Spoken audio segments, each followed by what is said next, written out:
La filière courte, c'est d'abord une définition, pas plus d'un intermédiaire entre le producteur et le consommateur. Mais c'est aussi une tendance. En 2010, 20% des exploitants agricoles vendaient en circuit court, avec à leur tête les producteurs de légumes, comme ici, et ceux de miel. Un chiffre en constante progression et pour cause, aujourd'hui, un Français sur deux se demande ce qu'il mange dans son assiette. Bonjour et bienvenue dans ce nouveau documentaire consacré aujourd'hui aux filières courtes dans l'alimentation en Pays de Savoie. Retour aux sources dans cette émission pour constater que producteurs et consommateurs ont tout à gagner dans cette démarche économique qui favorise le développement local et encourage une alimentation qualitative de proximité. Arnaud Rampillon est apiculteur bio. De l'abeille au consommateur, pour lui, la notion de filière courte est une réalité et surtout une évidence au quotidien. Depuis un an, l'abattoir de Megève propose un service de drive. Objectif, proposer directement aux consommateurs une viande de qualité 100% locale. Le Beaufort est l'un des fromages les plus connus. Le prince des gruyères aurait pu disparaître sans l'engagement de producteurs convaincus qu'ils devaient développer un lien fort et privilégié avec le consommateur.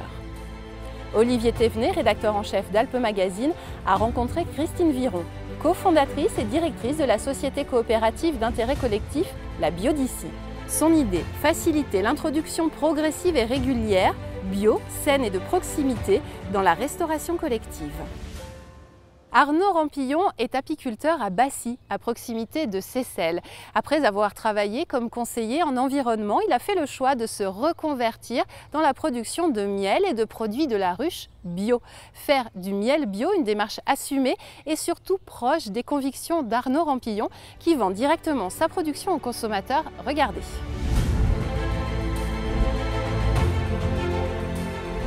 Avant d'être apiculteur, j'avais une autre activité.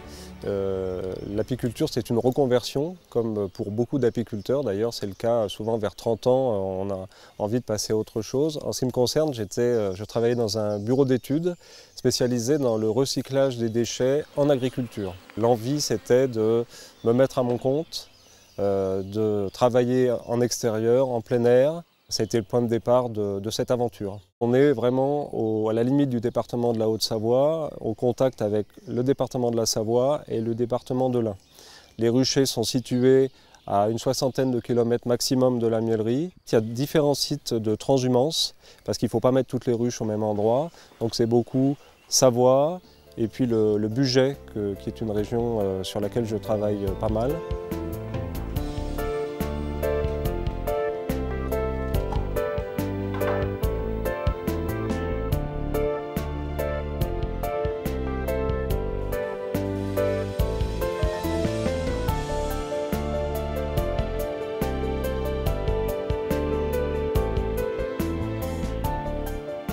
Il n'y a pas de miel bio, il y a du miel issu de l'agriculture biologique. C'est très différent.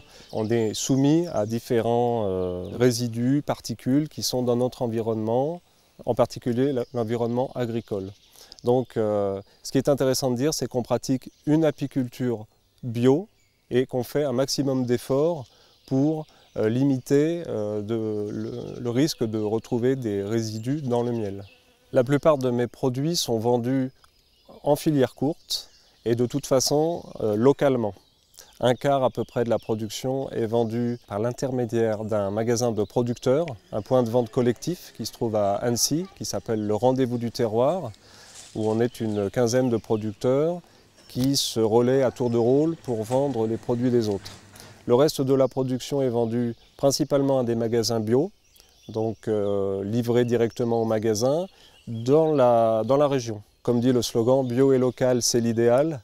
Donc c'est vrai que moi je m'y retrouve aussi, puisqu'au niveau des frais de livraison, ça me réduit considérablement les frais. Et puis je dois dire que quand on travaille en filière courte, quand on a affaire directement au consommateur, il y a une relation qui est intéressante entre le consommateur et le producteur. Il y a des échanges, il y a des questions, il y a une discussion qui peut s'établir et que personnellement je trouve très enrichissante. Consommer local, je pense que c'est de toute façon ça devient de plus en plus à la mode. Mais je ne pense pas que ce soit une mode qui va passer parce qu'on est de plus en plus, et moi aussi qui suis consommateur, intéressé et attentif à la façon dont les produits sont amenés à nous. Et ce qui est important, c'est d'avoir un contact local. Si on est trop loin, je pense qu'on perd de l'information, on perd de la transparence. Et de toute façon, c'est plus sympa de travailler en local.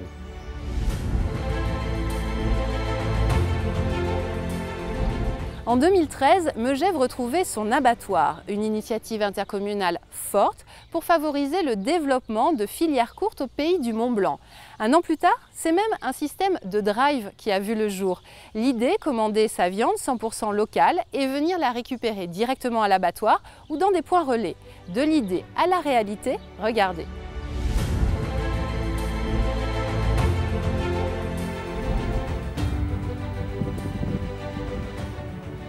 Pourquoi on a rouvert cet abattoir? C'est une pensée déjà personnelle et puis d'un petit groupe du secteur. On trouvait que pour une image de circuit court, aller faire abattre une bête à Lyon, puis la ramener, puis dire que c'est la nôtre et puis tout, on trouvait que si elle soit élevée localement, l'élevage étant présent localement, il fallait qu'elle soit vendue localement, donc abattue localement. Alors notre exploitation, c'est une exploitation laitière.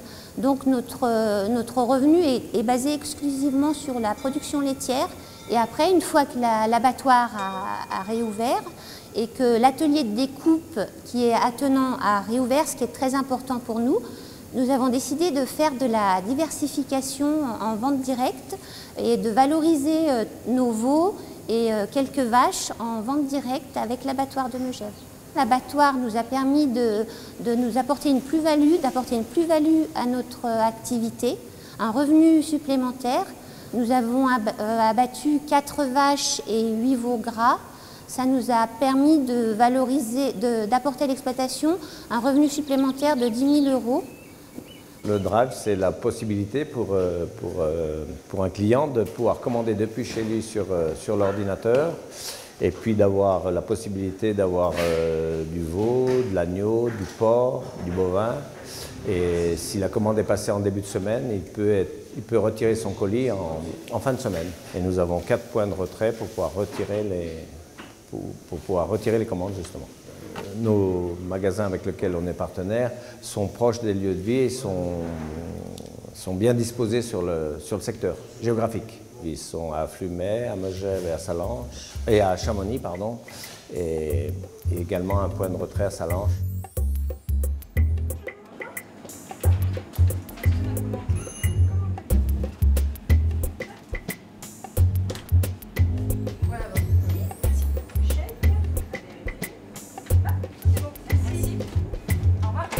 C'est un atout d'avoir un atelier, un abattoir de proximité, parce que nous sommes à 25 km de l'abattoir et c'est vrai que ça nous évite, on amène nous-mêmes nos animaux à l'abattoir, donc c'est important.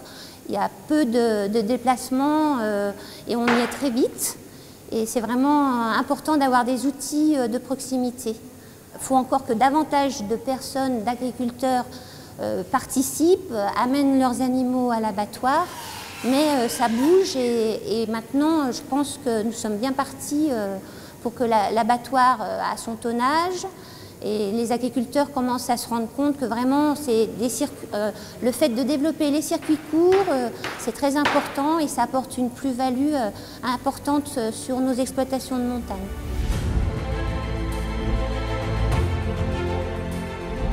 La coopérative laitière du Beaufortain est très certainement l'un des modèles du genre. Créée dans les années 60, elle a permis aux agriculteurs de défendre leur savoir-faire et aussi d'assurer la survie de leurs exploitations agricoles. Aujourd'hui, la coopérative laitière du Beaufortain rassemble près de 170 agriculteurs et met en avant ce lien étroit entre agriculture et consommateurs, avec notamment une vente en ligne de ses produits.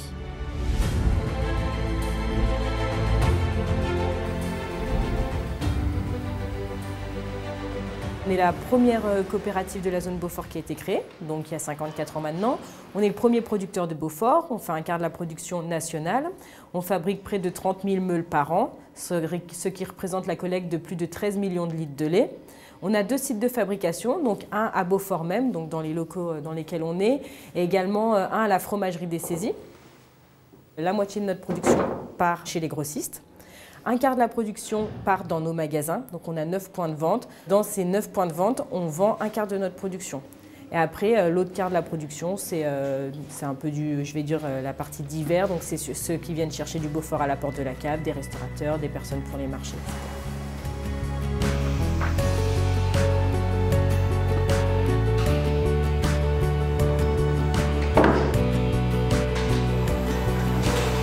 On essaye de faire de la vente de proximité. Donc, c'est-à-dire, via nos magasins, le Beaufort, il sort de la cave, il va aller directement dans les magasins. Donc ça permet à la fois de bien le valoriser, puis quand les gens achètent le Beaufort dans un de nos magasins, c'est comme s'ils achetaient un morceau de Beaufort aux agriculteurs du Beaufortin. Et aussi on a un autre biais de vente directe, c'est la vente par correspondance. C'est-à-dire les internautes peuvent aller sur notre site internet, ou sinon les personnes qui ne possèdent pas internet peuvent nous passer une commande par mail ou par courrier. Et à ce moment-là, on leur livre le Beaufort partout en France métropolitaine à domicile. Donc le 7e magasin qu'on a ouvert, c'est le magasin de Paris. Depuis, on a eu 2 nouveaux. Il y a eu celui de Sevrier, quelques mois après celui de Saint-Geoires-Prieuré, en septembre 2014. Ça nous permet en fait d'apporter le Beaufort au plus près des consommateurs. C'est vrai que les gens, quand ils viennent l'hiver en vacances, ils repartent toujours avec un morceau de Beaufort.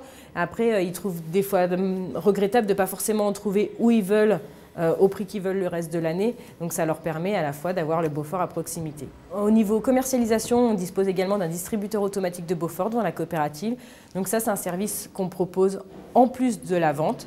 L'idée, c'est vraiment que ça arrive qu'il y a des personnes qui se rendent devant la coopérative à 8 h du soir, entre midi et 2, où le magasin n'est pas forcément ouvert et ça permet vraiment aux clients d'avoir du Beaufort 7 jours sur 7, 24 heures sur 24.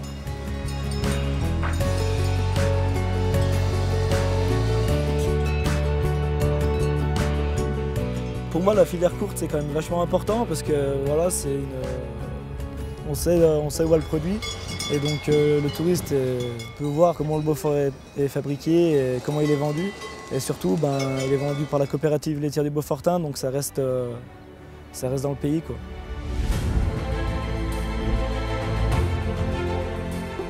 C'est à la ferme du Parquet, à Gruffy, que Christine Viron a donné rendez-vous à Olivier Thévenet.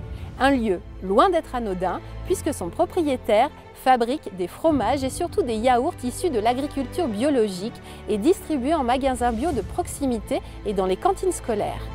Faire entrer les produits bio dans la restauration collective, c'est l'objectif que s'est donné Christine Viron en créant l'association La Bio d'ici, une démarche qui porte aujourd'hui ses fruits dans les établissements des Pays de Savoie. Christine Viron, nous sommes à Gruffy, dans l'Albanais, dans une ferme partenaire et associée de La Bio d'ici, une société coopérative dont vous êtes la cofondatrice et la directrice. Alors, est-ce que vous pouvez nous en dire un petit peu plus sur cette société qui poursuit un but un peu original aujourd'hui ? Oui, alors cette société coopérative d'intérêt collectif, elle a été créée il y a 5 ans avec trois objectifs principaux. D'une part, rendre les produits bio et locaux accessibles au plus grand nombre, donc via la restauration collective, ça nous permet de toucher un public socialement diversifié. Deuxièmement, développer les filières bio locales en assurant aux producteurs des débouchés réguliers et une juste rémunération. Et troisièmement, aussi contribuer à la sensibilisation des jeunes, qui sont notre public prioritaire, aux enjeux qu'il y a derrière l'alimentation et l'agriculture. Alors déjà, sur la forme de la société d'intérêt collectif, c'est une forme qui n'est pas forcément très courante. Est-ce que vous pouvez nous en dire un petit peu plus sur ce type de forme? Quels sont les types d'associés, les partenaires qui entrent dans la société La Bio d'ici? Alors, on s'est créé en fait sous forme d'association, mais dès le départ, on avait on avait inscrit dans le statut de se transformer en société coopérative d'intérêt collectif, donc une SIC, qui est une forme assez nouvelle et particulière de société coopérative, à but non lucratif, comme les associations, et qui permet d'associer les différentes parties prenantes d'un projet, qui est souvent un projet très ancré sur un territoire donné, donc nous c'est les Pays de Savoie, au projet. Donc du coup, nous on a les producteurs bio locaux qui sont associés, les salariés, on a aussi différents soutiens, donc des bénévoles, un peu comme dans les associations, qui nous apportent des compétences et un peu de temps. Et on a aussi laissé une porte ouverte aux collectivités, puisque en fait c'est une des particularités des SIC, elles peuvent s'associer dans le projet en prenant des parts. Donc ce qui veut dire que des mairies, les départements, la région Rhône-Alpes par exemple ici, sont associés et partenaires de la Bio d'ici. Alors aujourd'hui, elles ne le sont pas parce que c'est un peu nouveau, donc c'est des processus assez lents quand même pour qu'elles puissent rentrer dedans. Mais en tout cas, elles nous soutiennent déjà financièrement, parfois techniquement depuis le départ. Et puis donc voilà, on les a approchées pour voir si elles voudraient aller plus loin et s'associer directement dans la SIC. Alors de manière concrète, ça fonctionne comment aujourd'hui? Comment on met en relation des producteurs bio et locaux avec la restauration collective? Alors concrètement, nous ce qu'on a créé, c'est une plateforme physique qui permet de rassembler une offre et d'apporter du coup une réponse commerciale et logistique aux producteurs et aux établissements de restauration collective, parce que sinon le lien est difficile entre les deux, alors particulièrement sur nos territoires de montagne qui sont difficiles parfois à desservir. Donc là du coup ça permet aux producteurs finalement d'avoir accès à l'ensemble du marché des Pays de Savoie par notre plateforme. Donc nous on a créé cette offre-là et puis on va du coup démarcher les collectivités, on répond aussi aux appels d'offres pour les producteurs et ensuite on s'occupe de toute la partie saisie de commande et expédition des produits. Quel est le retour que vous avez aujourd'hui à la fois des collectivités? Donc je pense que vous travaillez aujourd'hui avec des cantines scolaires, avec les enfants, probablement des hôpitaux, tout ce qui est restauration collective. Quel est le retour de cette activité qui n'a pas forcément l'habitude de travailler avec des producteurs locaux? Alors c'est effectivement un peu nouveau, mais il y a une forte dynamique qui a été impulsée depuis 6-7 ans. Alors beaucoup en restauration scolaire, donc sous l'impulsion quand même du Grenelle de l'environnement qui a fixé un objectif de 20% de produits bio en restauration collective. Et puis aussi bon, il y a eu des films comme Nos enfants nous accuseront qui a été beaucoup vu par des élus, par des parents, etc. Donc ça aussi ça a contribué à cette dynamique. Oui. Voilà. Donc nous on travaille à 80% avec la restauration scolaire. Bon, c'est notre public aussi prioritaire pour des enjeux à la fois de santé publique et puis de sensibilisation, d'éducation au bien manger. Donc là on prépare la génération d'après, je dirais. Voilà. Après ça on travaille aussi pas mal avec la restauration d'entreprise où il y a aussi des dynamiques assez intéressantes qui se mettent en place, notamment un dispositif qui s'appelle Manger bio et local en entreprise, soutenu par la région Rhône-Alpes. Et puis alors c'est un peu plus lent pour l'instant dans des secteurs comme les hôpitaux, un peu paradoxalement, mais parce qu'ils ont beaucoup de contraintes à gérer. Donc là, ça commence, mais c'est un petit peu plus lent. Par contre, on travaille aussi avec des crèches, des centres de vacances, ce qui permet aussi de désaisonnaliser l'activité par rapport au scolaire. Voilà, donc on commence à se diversifier. Donc on a finalement deux objectifs principaux. Le premier qui est de fournir une alimentation saine, bio et locale, principalement à nos enfants. Et c'est un deuxième objectif qui est de favoriser effectivement la production locale, donc le maintien d'un tissu agricole au niveau du territoire. C'est exactement ça.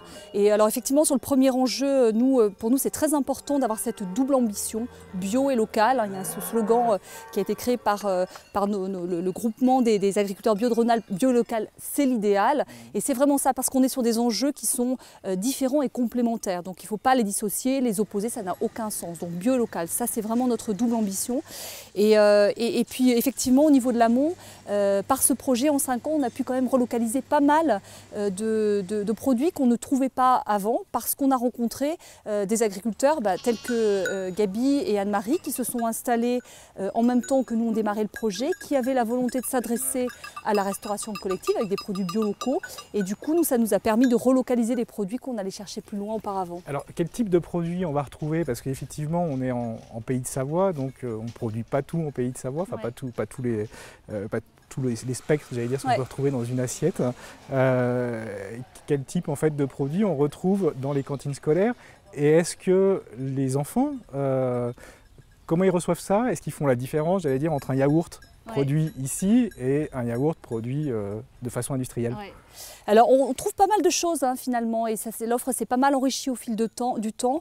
On trouve alors tout ce qui est en effet produits laitiers, alors des fromages mais aussi maintenant tout l'ultra frais laitier, yaourt, fromage blanc, etc. On trouve alors beaucoup de tout ce qui est arboriculture fruitière, pommes, poires et la transformation donc sous forme de compote. On trouve aussi des œufs, du bœuf de plus en plus puisque comme on a de l'élevage laitier, ça donne aussi la possibilité d'avoir du bœuf. La viande, on trouve aussi de l'épicerie, pas mal, il y a la société Alpina par exemple, donc des pâtes, des choses comme ça. Donc on trouve finalement pas mal de choses. Le plus difficile reste le maraîchage. les légumes, Ouais. voilà. Et puis il y a quelques filières où, comme il y a eu quand même des spécialisations des territoires en France, par exemple le porc, il n'y en a pratiquement pas ici, enfin, c'est beaucoup dans l'ouest de la France. Donc ça, c'est des filières qui paraissent difficiles aujourd'hui à redévelopper. Mais on trouve pas mal de choses. Au niveau du goût des enfants, en fait, ça dépend des produits. Mais Est-ce qu'ils savent en fait d'où vient le produit? Est-ce qu'on leur dit quand Ouais. ils ont un yaourt qui arrive devant eux en Ouais. fait et qu'ils vont manger? Est-ce qu'on leur dit ce yaourt il vient de la ferme Ouais. qui est presque juste à côté? Oui, alors ça c'est très important effectivement, qu'il y ait quand Leur même toute expliquer. une sensibilisation d'une part du personnel qui va servir les produits et puis aussi des enfants, quand même qu'il y ait un accompagnement de l'introduction de ces produits pour que, en effet, voilà, les enfants soient aussi sensibilisés et puis que du coup ils perçoivent positivement la différence qu'il peut y avoir parce qu'on est sur des goûts plus authentiques, moins formatés, il n'y a aucun arôme de synthèse dans les produits qui sont fabriqués ici. Quand c'est des yaourts aux fruits, des préparations de fruits naturels. Le yaourt est un peu plus liquide peut-être qu'un yaourt industriel, on va mettre des agents texturants. Donc il faut quand même aussi accompagner pour que l'enfant perçoive positivement la différence par rapport à ce qu'il a Oui, qu'il n'y ait peut-être pas un d'habitude. rejet par rapport Exactement. à ce qu'il peut avoir d'habitude, quoi. Et comment vous voyez en fait l'avenir de ce type de filière courte en fait pour qui, j'allais dire, tout est bénéfique, à la fois pour l'enfant qui retrouve des aliments qui sont produits sainement et localement, et pour des agriculteurs effectivement qui trouvent un débouché direct à leur production? Nous, on sent qu'il y a quand même une dynamique très positive. Après, il y a des freins aussi, qui sont techniques un peu, financiers parfois, mais surtout beaucoup culturels. C'est-à-dire qu'effectivement, c'est quand même une démarche qui suppose de changer ses menus pour du coup être plus collé à la saisonnalité, retravailler plus les produits bruts. Parfois, on est sur du vrac au lieu de produits emballés individuellement, donc ça change aussi les pratiques en cuisine. Donc voilà, c'est là aussi où il faut qu'il y ait un accompagnement, parfois des formations qui soient faites au niveau des chefs de cuisine pour que le projet soit accueilli positivement, pour qu'ils comprennent les enjeux qu'il y a derrière, du coup l'utilité pour le territoire, pour la santé, pour l'environnement, et que du coup ils soient acteurs positifs du projet. Donc vous, Christine, à la Bio d'ici, votre objectif, votre but, c'est à la fois de détecter des producteurs locaux en bio qui puissent fournir la restauration collective, et quelque part aussi de changer un petit peu les mentalités de cette restauration collective, parce que finalement ça leur complique un petit peu la vie, oui. Mais au final le résultat est bénéfique pour tout le monde. C'est ça, on est vraiment sur de la transition alimentaire, au même titre qu'on parle de transition écologique ou énergétique ou pour les territoires. C'est vraiment ça, c'est une transition pour en effet avoir à la fois une alimentation plus saine, positive pour l'environnement, pour l'air, pour la qualité de l'air, de l'eau, etc. Et positive aussi pour le territoire, pour maintenir une agriculture et développer une agriculture de qualité aussi sur notre territoire. Donc il y a tous ces enjeux qui sont là-dedans, on n'est pas juste fournisseur de tel ou tel produit, on prend la globalité du projet, on essaie en effet d'embarquer nos interlocuteurs dans cette globalité. C'est presque un sacerdoce, quoi. Il faut... Ça peut beaucoup dire, mais en tout cas c'est très prenant. Voilà, moi je le fais par conviction, c'est très clair, mais on dépasse le cadre d'une entreprise classique très clairement. Ouais.